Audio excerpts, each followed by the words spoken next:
Hello everyone, welcome to channel learn with ease. आज का topic है accounting for partnership firms fundamentals, जिसमें हम सॉल्व करेंगे question number 44 chapter 1 DK Goyal की बुक से class 12 accounts. Online sessions, online classes के लिए आप मुझे इस नंबर पर व्हाट्सएप कर सकते हो अपना नाम और क्लास, क्योंकि नया बैच शुरू हो रहा है 10 अप्रैल से।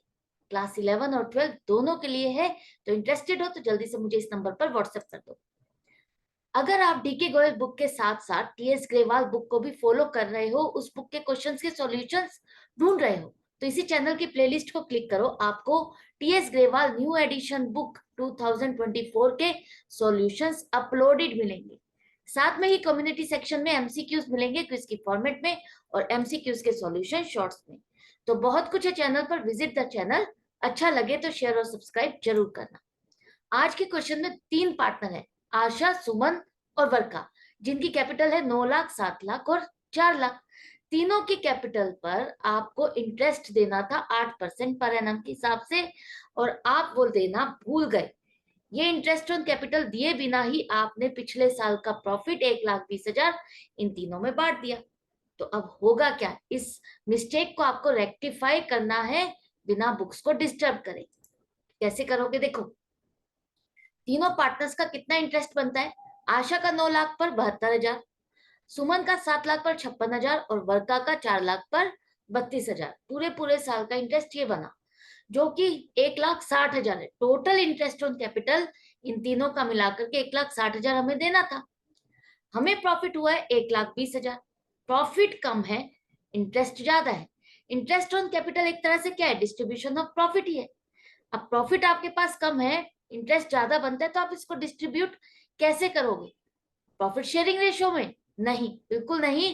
प्रॉफिट शेयरिंग रेशियो में नहीं करोगे। आप जिसका जितना इंटरेस्ट बनता है उसके हिसाब से उनका प्रॉफिट कैलकुलेट करोगे। तो तीनों का इंटरेस्ट जितना बना उसको रेशियो में कन्वर्ट कर दो। 9:7:4 ये नई रेशियो आ गई। इसके अकॉर्डिंग हम 1,20,000 को डिस्ट्रीब्यूट करेंगे। एक तरह से एक बार देखो, ये जो रेशियो आ रही है इनकी कैपिटल की ही रेशियो आ रही है, जिसमें आप अगर प्रॉफिट कम है तो इंटरेस्ट किस हिसाब से दोगे? जिस रेशियो में इनकी कैपिटल है या जिस रेशियो में इनका इंटरेस्ट है।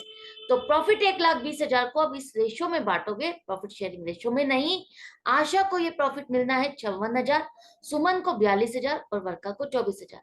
एक तरह से क्या किया हमने, जो इनको इंटरेस्ट 72,000, 56,000 और 32,000 मिलना था, उसकी जगह हमने इनको इंटरेस्ट कितना कितना देना है, 54,000, 42,000 और 24,000, क्योंकि हमारा प्रॉफिट कम है।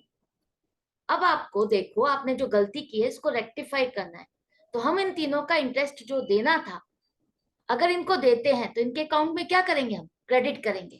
अभी हम क्रेडिट बुक्स में कर नहीं रहे, हम देख रहे हैं कि अगर ये ऐसा करते हैं तो किसके अकाउंट में क्या इंपैक्ट होगा, किसके अकाउंट में कितना अमाउंट क्रेडिट होगा। 54,000 आशा को मिलेंगे, सुमन को 42,000 और वर्का को 24,000। इस तरह से ये 1,20,000 रुपए बटने थे। हमने बांटे किस तरह से? हमने पूरा प्रॉफिट 1,20,000 का बांट दिया प्रॉफिट शेयरिंग रेशियो में।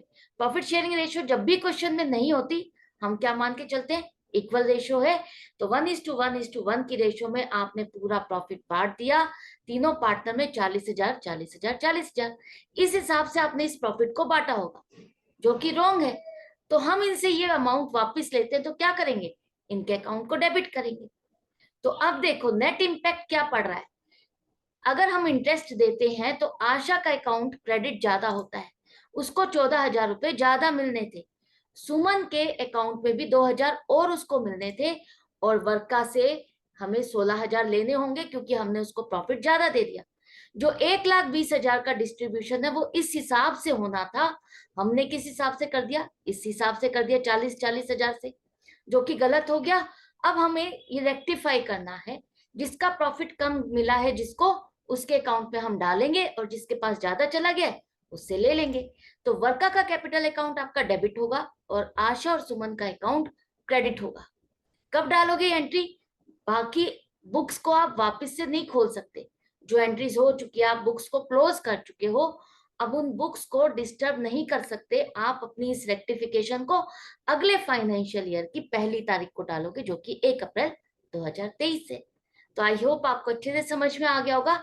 जब हमें इंटरेस्ट ऑन कैपिटल देना है लेकिन प्रॉफिट ही हमारा कम है, तो उस केस में आप इसका डिस्ट्रीब्यूशन कैसे करोगे? जितना जिसका इंटरेस्ट बनता है उसको रेशो में कन्वर्ट करके प्रॉफिट को डिस्ट्रीब्यूट करोगे। तो मिलते हैं नेक्स्ट वीडियो में नेक्स्ट क्वेश्चन के साथ।